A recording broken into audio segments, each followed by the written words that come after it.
Welcome back once again. I am Kestrel and Tymm. I am Tim Gwaine, and you are watching The Pillars of Adventuring. And as threatened, we are going to go over character creation. But first, I do want to announce something very special, very awesome, and very, very super cool. We have a sponsor. So this episode has been sponsored by SwiftLifestyles.com. Swift Lifestyles is a gamer fuel and nutrition company. Vitamins, energy drinks, all the fun stuff there. You can see all of the nutrition label facts right on the website. Super cool. Still waiting for my stuff to come in on it because, well, I have to wait for shipping. Yeah. But if you go to swiftlifestyles.com and use the coupon code Kestrel, that's Kestrel, at checkout, you'll get 15% off the total order.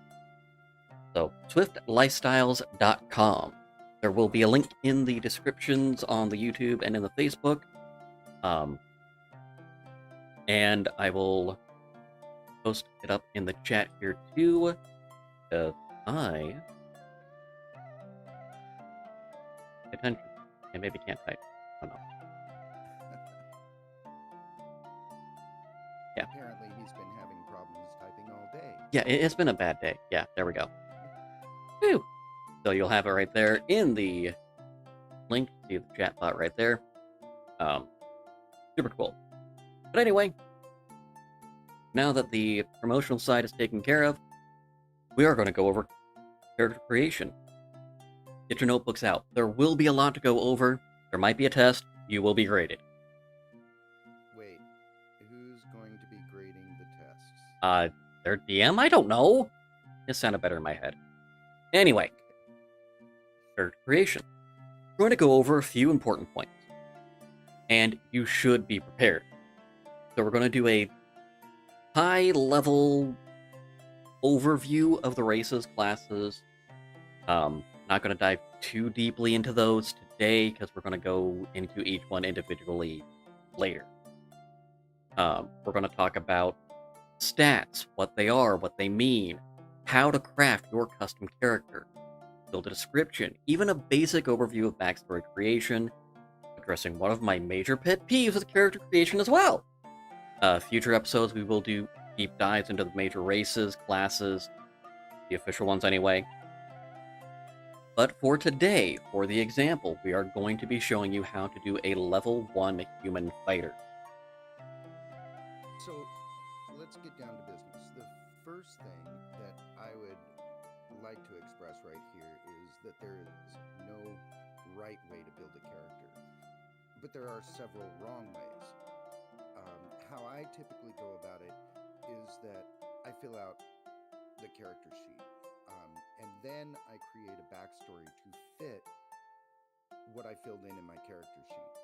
Some folks build a character to fit their backstory that they've been thinking about and have in their mind. Either way is fine, but in order to do that, we really need to first pick a race. Now, depending on your DM and the world that you're in, beyond basic stats, your race can determine how the rest of the world sees you. Humans are our baselines, usually. Because usually we all identify with humans, right? Because most of us are them. Right. At least 90% of us. Yeah. They are diverse as they are plentiful. They aren't exceptionally good at anything, but they aren't necessarily terrible at anything either. So they're sort of a safe choice to use for any class, especially as you're learning, because you're not going to accidentally hurt yourself with bad racial aspects. They're the vanilla of the D&D universe. They are really safe, and as we said earlier, mainly because about 99% of us are humans in real life. Some of us are reptiles. I identify as an elf. I play them a lot, might as well. Yeah, same here. most common and plentiful races in Dungeons and Dragons are humans, elves, dwarves, and halflings. Some of these races have sub-races like Wood Elf or Mountain Dwarf to add a little bit of additional flavor. They also may have different advantages. Sometimes your DM may decide that the world has a flare of racism against a certain race.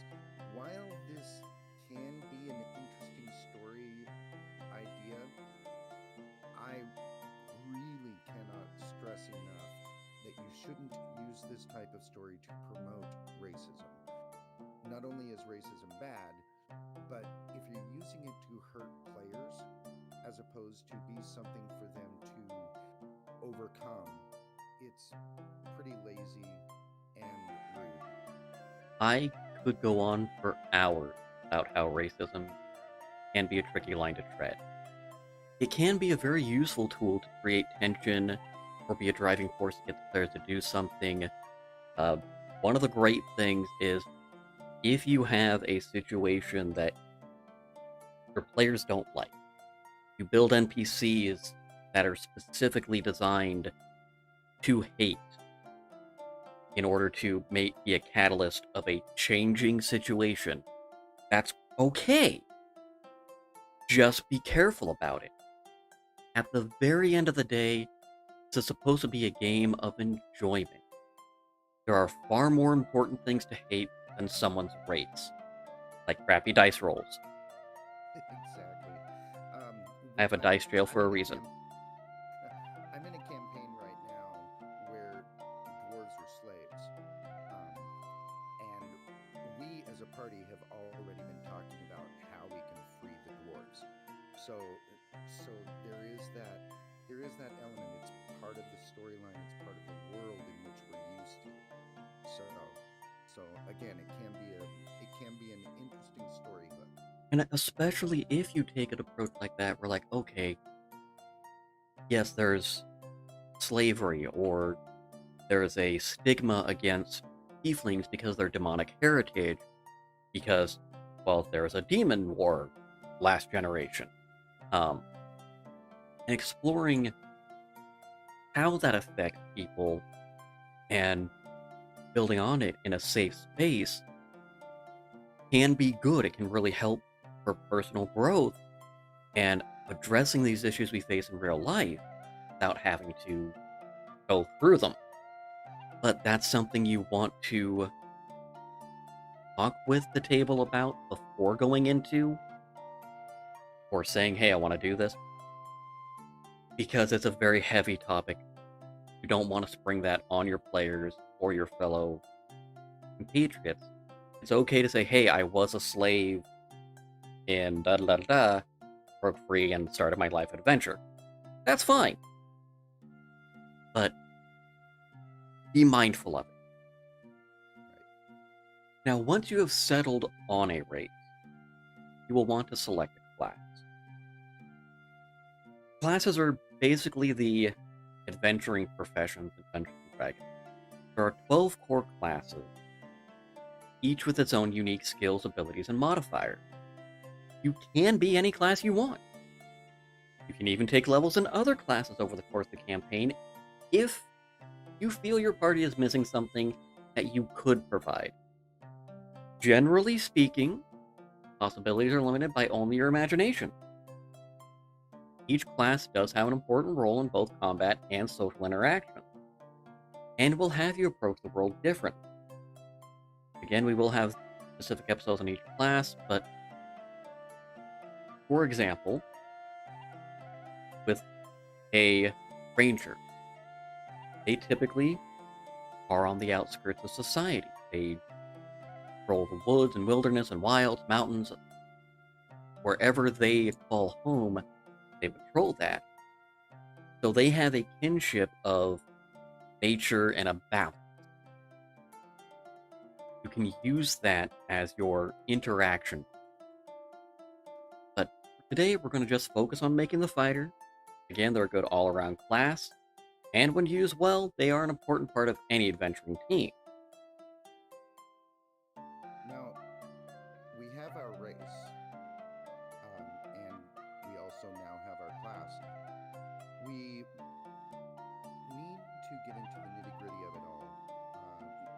the stats. And before we look into how to get stats, we need to take a look at what the stats are and what they do for us. The 6 stats that are the foundation of any character are as old as D&D itself. I remember way back in the 70s when it first came out, I did this. And if you've played any RPG, you're probably already kind of familiar with them. The first one is strength. This is your physical burst of power, how hard you hit something, how heavy of objects you can lift, and your martial prowess. It defines the body's raw power and is usually important for fighters, paladins, and especially barbarians, my favorite class. Those who want to get in close and who want to essentially just cave in somebody's face or bite the head off from Medusa. It work either way. Yes. The next one is actually my personal favorite skill, Dexterity. Dexterity is your physical agility, reflexes, balance, poise, your fine motor skills, the ability to control your body in strange and delicate ways. Apparently, it's just not my typing, it's my speaking as well. I noticed. Yeah, a little bit. I promise I'm sober. So, the dexterity is a very important skill for monks, rangers, and rogues, whose skills either have them at range, which the dexterity helps making the precise attacks, arrows, thrown weapons, or it gives them the ability to pick locks, hide, hit precise targets up close. While you can go toe-to-toe with somebody, dexterity, I usually like to say, is your ability to avoid getting hit and look good while doing it. I personally tend to play a lot of characters that require dexterity as their skills. There's just something for me that's very satisfying about outstyling someone who's overpowering. If they hit me, it'd be bad. But they can't hit me. So it's gonna be good. I like that. The next two often get mixed together, but they are completely different. They are complementary skills without a doubt, but we have intelligence first. This is the learned knowledge, mental acuity, information recall, and the ability to analyze a situation. Did I just mess up? We skipped Constitution. Okay. I'll continue with intelligence since we all started, and you can go back. We'll circle back to Constitution. Not a problem.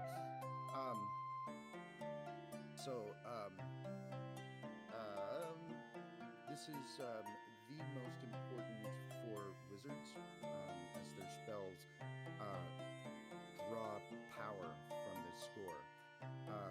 This will let you figure out what is going on, learn arcane secrets, and figure out what to order at your favorite restaurant, maybe even. Well, maybe not that last one, but it definitely helps. That definitely helps. Sometimes, figuring out what's on the menu is half the game. So we did skip over Constitution, and we're going to touch on that briefly, then get into one that intelligence gets mixed up with. Constitution is your stamina or vital force, your endurance. It measures how long your body can take punishment physically. Every single class can benefit from Constitution. I do mean everyone. If you're ever in a situation wondering, what stats do I want to put extra points into? I can't decide. Constitution. Safe bet is Constitution. If there's any question, if you're not sure, if you're deciding between this or Constitution, the answer is Constitution. Yeah. Now, okay. Go ahead with Wisdom. All right. Yeah, now we'll get back on track here. Wisdom is the skill that lets you be aware of your surroundings, sharpen your insight and intuition. It lets you notice the small details. And it's important for clerics and druids. Again, one of my other favorite classes. If I'm not playing a barbarian, I'm playing a druid, or a multi-class of both of them. Wisdom allows you to interact with animals better, help with medicine since magic isn't always available, and it will even help you survive in the wild. Wisdom can give you all this and more. And a lot of times, what I say is the intelligence is what you learn, wisdom is how you apply what you learn to the world around you. Yes. I would also give the caveat of intelligence is how well you deal with information you've never come across before, whereas wisdom is the application of either new information or information that you've had. Um, Now, charisma is the last of the main six, and it's often one of these two extremes. It's either a very undervalued skill or a very overvalued skill, depending on your class. Bards, sorcerers, and warlocks use this the most as their skills are actually dependent upon charisma. Charisma is basically how smooth of a talker you are, your ability to win friends and influence people. It can be how attractive or how scary you are, how easily you can persuade people over to your way of thinking, either through charming or sheer intimidation. It also can help be the determination of how well you put on a show. Charisma is possibly one of the largest out of combat benefit skills. It can get you out of a sticky situation where you otherwise could be in deep trouble. A clever role player can utilize their charisma to their advantage, while a clever DM can use poor charisma against them. Which I've had happen. Now that you've got sort of a basic understanding of the stats, let's roll the stats for our fighter. Now I have my dice here. I have the most common way of doing this is to take 4d6. That's this size, typical Yahtzee die, and roll them. Take the lowest number out and add the remaining three together. So we're gonna do this. Holy crap. Okay. So I rolled a 5, 3, and 2 ones. So we're going to take one of the ones away, and that's a 9. And we're going to do this 6 times. And Kestrel will keep track of the numbers if he shall. I shall. Okay. Here we go. So the First roll. second number is a little higher, so that's I have to math. I don't math well. 12.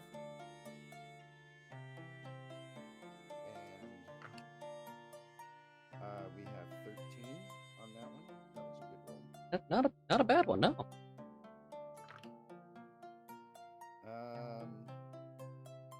11. These are kind of... This is so far better than the last character I rolled up. Okay, this is 12. And I haven't been keeping track. So we need 2, 3, 4, 5. Need one more roll. Alright. Oh. This is a 4. I got 3 ones and a 2. Mulligan, re-roll it. I'm a very hardline person. If the roll will take the stat under 8, re-roll it. This one is 10. Now, the reason I say that one, for those folks at home, 8 is the lowest that your score gets if you start off at a baseline. So, humans being the baseline, if you switch to a different race, some will have a negative impact on certain aspect, like elves have a -2 to Constitution start, because they're more dexterous and not as pretty, which is fine. But I also don't believe in gimping people below the average. So if the average elf would be at an 8, you shouldn't be lower than an 8. So if the roll's going to put you there, you're not an adventurer, you're sick. So, not a terrible run, not a great run either with the rolls. We have 9, 12, 13, 11, 12, and 10. So now we get to assign these into the respective places for a fighter. So, Kestrel will pull up the character sheet of Which our you now fighter, see on your screen on the lovely talk about the skills. side over here. Now as a fighter, I'm going to recommend we'll go with the highest in the strength, so 13 for the strength. Sound good? Yeah. We'll take one of our 12s into Constitution, because fighter's going to get up close to personal. 5 each, right? Right. Got another 12. I'm going to put that 12 into Dexterity. Makes sense. Not going to be the brightest twig in the tree, so we're going to put a 9 for Intelligence. Now, personally, I'm not sure. Do I want to do the 10 in Charisma, or do we want to do the 10 in Wisdom? As a fighter, I suggest 10 in the wisdom. Okay, so put the 11 in Charisma. So I've got 10 and 11 left. Oh, okay, yeah, no, put the 10 in charisma, put the 11. Make him a little wiser than Okay. pretty. That's fair. Pretty average looks and a little wiser. So, you notice that when I did this on the character sheet, we have a 1 above the Strength, the Dexterity, and the Constitution, and a -1 in the Intelligence, and 0 in both the Charisma and Wisdom. What that actually means is we are going to have a situation where we get bonuses to certain skills because of our Strength, Dexterity, and Constitution. So you see here we get bonuses in the saves. We also have some that are going to intrinsically hurt because we're not as smart. Now, this is not the worst character I've rolled up, but there are. This is actually a fairly average character, which makes the name perfect, Average Joe. So, a little bit better than the average person. Now we get into the fun part. Yeah, describing our character. We'll develop a personality using the tools and alignment as a guide. We haven't really touched on alignment because D&D 5th edition doesn't really have an emphasis on it. Not like it used to in, way back in Advanced Dungeons and Dragons days when I first played it. Just have a much bigger path. I think it should still, honestly. Yeah, I don't necessarily play my characters using alignment, but that's me. And I have I've had a couple of DMs that really focus on it. So like I just said, there are a few people who do utilize it more, and it should actually impact your role play and help guide your decisions. And many of my characters, while I don't necessarily write out the alignment, I actually do sort of keep it in the back of my head what I'm doing. So without spending too much more time on it, there are two main components of it. The first one, we typically name it first. It's lawful, neutral, and chaotic. And the last one is they are good, neutral, and evil. Now, generally speaking, and I'm going to try to not be verbose on this because I really like utilizing alignment. I like sliding alignment. I like it because I use it as a guideline and a reminder for how my character would interact with the world differently than I would. So, generally speaking, good characters want to help as many people as possible. Neutral folk try to just go with the flow without ruffling any feathers. Evil characters are so self-interested they don't care who gets hurt so long as they get what they want. Whereas lawful characters follow the law without much question of morality. They don't care about their own thoughts. The law is a law, we're gonna follow it. Good, evil, neutral, doesn't matter. We follow the law. Chaotic characters, they don't care about the laws. They follow their own personal moral code, for better or worse. The neutral characters in that line, between law and chaotic, they try to find that balance. They don't want the laws to hurt people, so if it is a unjust or a cruel law, they definitely will go against it in that case. But generally they'll try to be on the side of law, because it's a societal default. I'll try to things balanced. Now, use these as a guideline for your character.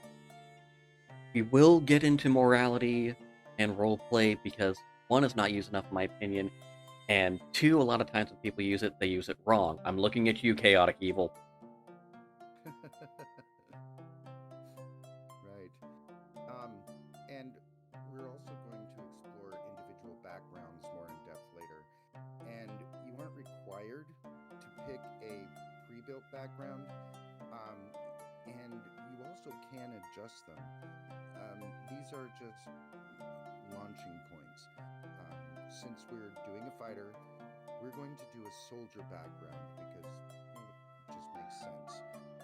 The fighter, the background gives you the option to select your specialties. Or you can roll a d8 and have a little more randomness into your character. And we'll have him roll since this guy isn't going to be used in a campaign. Yeah, so pull up the soldier first thing. The first So that's one. what the d8 looks like. So, we're gonna start with the specialty. So when he was in the army, go ahead and roll the d8 for me, please, Tim. That's a 1. So he was an officer. Now for that can have some good story element. What's wrong button? If you watch our Saturday, definitely have an idea of what that sound is.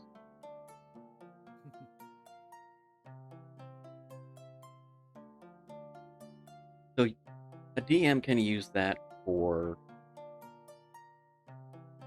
a bit more flavor in the conversation. If they're in a main city, you can definitely have a character go, okay, you're an officer, I respect, hey, he comes up on old buddies.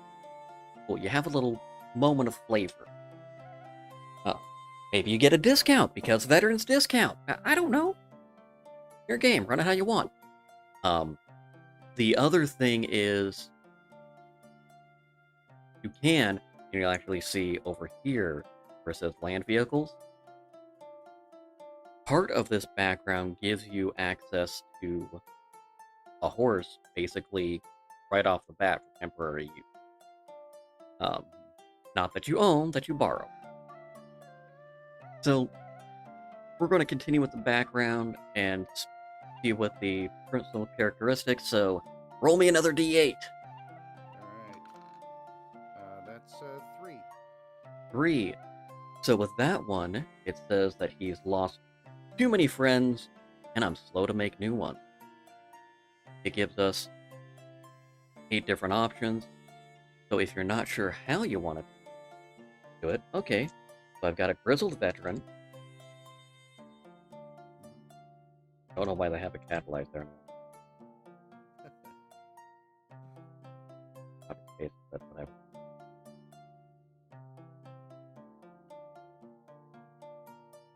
All right. So now we're going to look for his general overall ideal. This one I'm not going to roll. I'm going to base it off of what he did in the alignment. I just put lawful good. This is a general default. Again, if you're not sure how you want to play it, going the good route is usually a safe bet. Most campaigns are written towards a good party. And lawful or neutral good are usually the safe bets. If you're a little more flexible on it,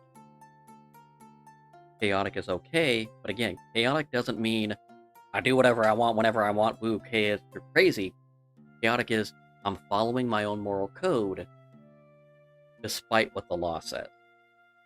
So I'm going to do a greater good ideal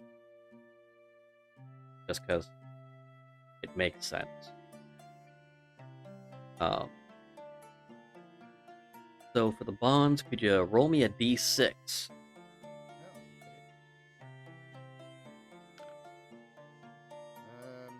One. I'm rolling a lot of ones today. I hope that's not an omen for Saturday. Yeah, you're getting it out of your system now. Which actually, for this one, is not bad. So I would still lay my life down for the people I served with. Very upstanding fellow. I kind of like this so far. And then one more d6. And another one. My rainbow d6 must be weighted on one side. That honestly, that does happen. And it shouldn't, but it does. So with that gets us monstrous enemy we faced in battle still has me quivering in fear. Which I like that kind of flaw. And flaws are important. No character should be two-dimensional. No character should be, I am so brave, nothing scares me. They can say that, but they shouldn't be that.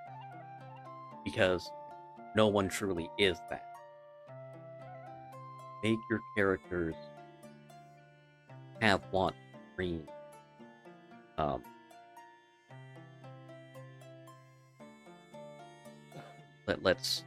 Let's do that. It makes life more interesting. Yeah. So now that we've done that, let's flesh out our backstory here. And now this can be whatever you want, but please keep some things in mind. And here you go. You're going to have to remember that what level you are. If you're starting at level 1, you're not going to be some otherworldly threat. You shouldn't have too much of a reputation and definitely aren't a force with which to be reckoned. The basic rule of infamy, if your character starts off level 1 through 4, you're at best a local hero. My tiefling bard, my halfling ranger, in his little shire, he helped kill giant spiders, so he became Corian the giant spider slayer in his own little town. So you're at best a local hero. You're known in your town or village for being better than the average. You have some skills that set you apart and may even have some local renown, but nothing sweeping. Now, levels 5 through 10, you are now better known throughout the realm, people may recognize you for your feats of heroism that you did, or villainy, depending on what it is that happened. So the county would know of you. Level 11 through 16, you're likely now going to be instrumental in shaping how the realm operates. You're either nobility or you influence nobility. And then the final three, 17 through 20, you're now a living legend. The world knows you and your skill. So I cannot stress this enough to please create responsibly, have some flair, but understand where your level is. Exactly. If you are starting at level 1, and I do apologize, we're going to have a little bit of a camera connection issue with him, but we're trying to sort it out. But there is nothing more frustrating than someone who has a backstory that makes no sense. They've had hours and hours and years and all of this oomph going on with their backstory. They fought in 7 wars, were counted the hero of this village, and the entire nation sung their praises, and they're level 1. That doesn't make sense. So, it's just dumb. So, now we're going to roll our hit die for his hit point. Almost every class is a 1-hit die, and hit points are commonly misconstrued as, how much life do I have? Which isn't wrong, but isn't entirely true either. I encourage you not to think of it as video game concept of hit point. It's also a measure of luck. So, I have started to roll that not all damage has to bleed in order to be damage. You can have a hit without hitting, because maybe you're just diminishing their luck. Generally speaking, and I say this from my years of martial arts experience, most people, when stabbed with a sword, have some serious consequences. Please keep that in mind. So I'm going to go ahead and roll this lovely d10 that I have. Because I have virtual dice roller and I'm going to use it. And I got a 9. So I take that 9, add it to with my constitution score, which just so happens to be +1. And that gives us a grand total of 10. Because, well, that's fine. We fill that out there. You see on the sheet it says hit point maximum and current hit points. There's also a thing for temporary hit points. That doesn't come in play with us currently. Temporary hit points come in later. And it will later, there'll be a bigger importance of how all that will shake out in combat. We'll get into that when we get into the combat specifically. But now this does bring us to our equipment. Equipment for all the classes usually gives you choices, an either-or option. So, starting equipment for the fighter class is either chainmail or leather armor, and a longbow with a quiver of 20 arrows. We also can get either a martial weapon and a shield, or 2 martial weapons, depending on how we want him to fight. A light crossbow and 20 bolts, which I Don't know why you would take that one, because you have a longbow. Or you can go to hand axes, which again gives you another option for close combat.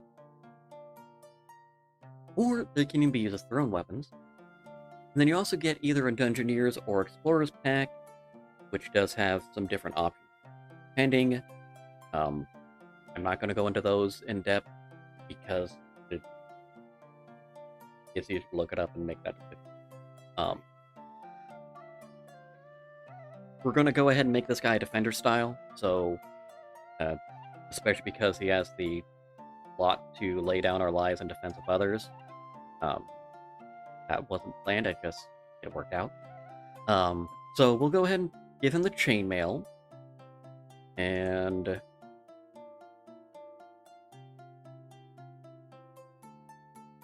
because I'm using the Roll20 platform to do this, not sponsored, I can drag and drop in there. So you see in here, got item, chainmail, 55 pounds. That's another thing. You will want to talk with your dungeon master. I know personally, I'm not super big on encumbrance, although I probably should be. I don't pay too much attention to it, and largely because most of the time my players don't get in situations where they have to. Some DMs are sticklers about it. Let's see. Let's do the longbow. First I'm going to do the longbow. With that anyway. Probably not going to use it much, honestly. Not bad. Give it to his druid friend. It's not bad to have it on occasion.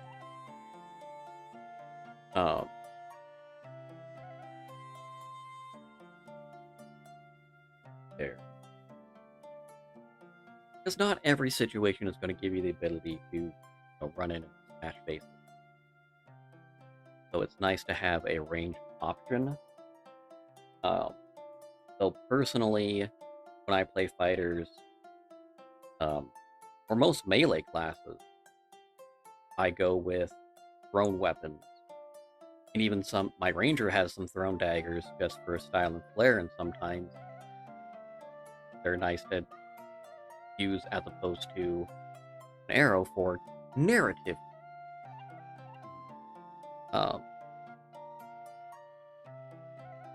Let's see. We'll go with... I got a few other options. So I think I'll have this guy be predictable and go with longsword and shield. Now, you do get the ability to choose what sword you'll take from the martial list. There is a list in the player's guide. There's handbook. You also get some expansions, and like Xanthar's Guide to Everything has a few options. I think Tasha's gets more. Yeah. I don't have Tasha's yet. And we're going to do basic shield. Now here's this. This is a good and bad thing of the shields in Dungeons and Dragons. Shields, not counting magical shields, just these, board that sword guys have. I encourage you as a player to be descriptive, write in your notes somewhere as to what type of shield this shield is. Because not all shields are the same. This isn't a buckler like the fencer shield. But it doesn't have to be the round shield either. You can do research shields.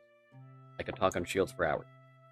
But it'll give you some different options. Dungeons & Dragons 5e does not have a difference between tower shield and a regular shield, unlike Pathfinder and other earlier editions. They simplified it for ease. Um, and it allows you to get some new things if your DM allows it. Um, you can utilize the shield a little bit different. Let's go with the 2 hand axes, because it'd be kind of stupid of me to bash on the crossbow and take it.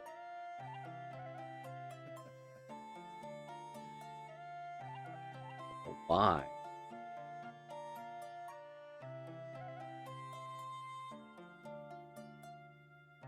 Now, the neat thing with the 2 hand axes. Hey, welcome back. Camera finally reconnected. The thing with the 2 hand axes, because they're light weapons, you don't need the feet to dual wield them. There's also a nice thing that happened in 5e that didn't exist previously. Any light weapon you can dual wield without a feat.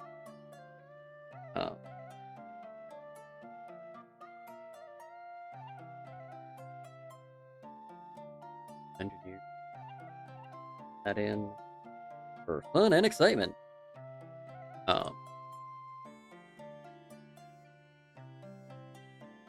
So there you have it. You have everything you need to get started in our great world of Dungeons and Dragons.